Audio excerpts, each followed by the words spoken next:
Ayon sa isang alamat ng mga Hebreo, may isang kahangahangang kwento tungkol sa pinagmulan ng pusa. Habang nasa arko si Noah kasama ang kanyang pamilya at lahat ng mga hayop, napansin niyang may isang malaking problema, mabilis dumami ang mga daga at inuubos nila ang pagkain. Nangamba si Noah na mauubos ang pagkain na dapat ay para sa lahat ng hayop. Kaya't nanalangin siya sa Diyos upang humingi ng tulong. Bilang sagot sa kanyang panalangin, gumawa ng isang himala ang Diyos. Pinabahing niya ang isang leon. At mula sa malakas na bahing nito ay lumabas ang isang maliit ngunit maliksi na nilalang, ang unang pusa. Ang bagong hayop na ito ay mabilis, matalino, at mahusay manghuli ng daga. Kaya naman nagawa nitong kontrolin ang pagdami ng mga ito. Dahil dito, nanatiling ligtas ang pagkain sa loob ng arko, at nakasiguro si Noah na sapat ang pagkain para sa lahat ng hayop sa kanilang mahabang paglalakbay. Ang alamat na ito ay hindi lamang nagbibigay ng isang mahiwagang paliwanag tungkol sa pinagmulan ng pusa, kundi ipinapakita rin ang mahalagang papel ng mga ito bilang mahusay na manghuhuli ng daga. Isang katangiang nagbigay sa kanila ng halaga bilang kasama ng tao sa buong kasaysayan. Ayon sa isang tradisyonal na pamahiin tungkol sa mga pusa, huwag mo daw basta tatanggalin ang mga muta sa mata ng iyong pusa, dahil ang mga muta daw nila ay itinuturing na simbolo at palatandaan na may mga parating na swerte at kasaganahan sa pera. Pinaniniwalaan na kapag hindi agad ito tinanggal sa mata nila, mas malaya raw na dumadaloy ang mga biyaya at magagandang oportunidad sa buhay. At kapag tinatanggal mo naman daw ito, ay para mo na rin daw tinatangihan ang mga swerte na paparating sa buhay mo. Alam ba ninyo na ang pag-aalaga ng mga pusang tuxedo, o yung pusa na may itim at puting magkahalong kulay, ay pinaniniwala ang nagdadala ng pambihirang swerte sa mga taong nag-aalaga nito. Ayon sa isang survey, mas marami daw ang nananalo sa loto, number games, o games of chances kapag may alaga ka na ganitong kulay ng pusa. Sinasabi ng mga taong nanalo, nahihimasin daw muna ang iyong alagang tuxedo cat bago tumaya sa napili mong numero, upang makaakit ka ng swerte at ikaw ay manalo.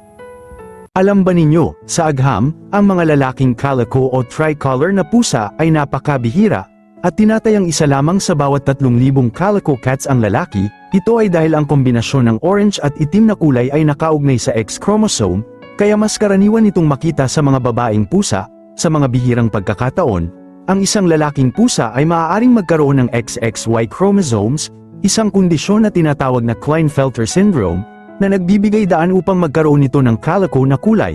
Gayunpaman, karamihan sa mga lalaking calico ay baog at hindi maaaring magkaanak. Dahil sa kanilang pambihira at natatanging katangian, marami ang naniniwalang ang pagkakaroon ng lalaking calico ay simbolo ng swerte at pambihirang biyaya. Pansin niyo ba kung bakit maraming dumadayo ng mga pusang lalaki sa inyong paligid kapag inhit na ang babaeng pusa ninyo?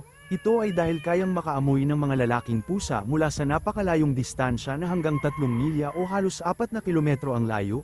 Katumbas ito ng humigit kumulang 48 magkakadugtong na basketball courts. Meron kasi silang espesyal na bahagi ng kanilang pangamoy sa ilong na tinatawag na Jacobson's organ o vomeronasal organ na nakatutok lamang sa pagtukoy ng mga pheromones ng mga pusang babae. Kaya naamoy nila ang pheromones na ito sa hangin kahit mula pa sa napakalayong distansya.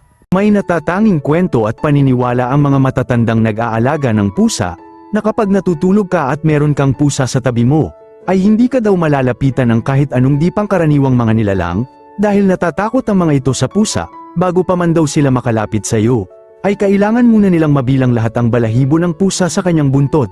Kaya lamang, bago nila ito matapos bilangin ay muling igagalaw ng pusa ang kanyang buntot upang sila ay malito, at mabalik sa umpisa ang kanyang pagbibilang. Dahil sa walang katapusang cycle na ito, hindi na nagkakaroon ng pagkakataon ang nilalang na makalapit sa natutulog na tao. Ikaw, tumatabi rin ba ang pusa mo sa iyo kapag ikaw ay natutulog? Alam nyo ba na ang mga Persian cats ay kilala bilang late bloomers dahil mas mabagal ang kanilang paglaki at pag-abot sa physical maturity kumpara sa ibang pusa, habang ang karamihan sa mga pusa ay fully grown na sa loob ng 12 hanggang 18 buwan, ang mga Persian cats naman ay kadalasang umaabot ng 2 hanggang 3 taon, at minsan umaabot pa hanggang 4 na taon, bago ganap na ma-develop ng maayos ang kanilang pangangatawan o full maturity. Dahil dito, normal lamang na ang ilang mga babaeng Persian cats ay hindi pa agad nag-iinhit at nabubuntis, sapagkat hindi pa sila physically matured at hindi pa sila ready na magkaanak.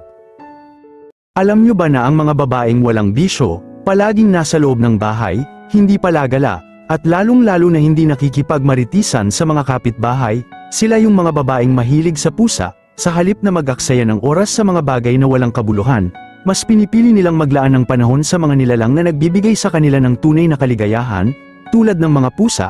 Ang mga pusa ay kilala sa pagiging independent, kalmado, at mapayapa, kaya't nagiging simbolo sila ng personalidad ng mga ganitong klase ng babae. Pareho rin silang may sariling mundo, hindi maingay at tahimik lamang, ngunit puno ng pagmamahal at lalim kapag nakilala mo na sila. Ang pagkahilig nila sa mga pusa ay refleksyon ng kanilang katauhan, isang tao na tahimik ngunit puspos ng kabutihan, kabaitan, at tunay kung siya ay magmahal.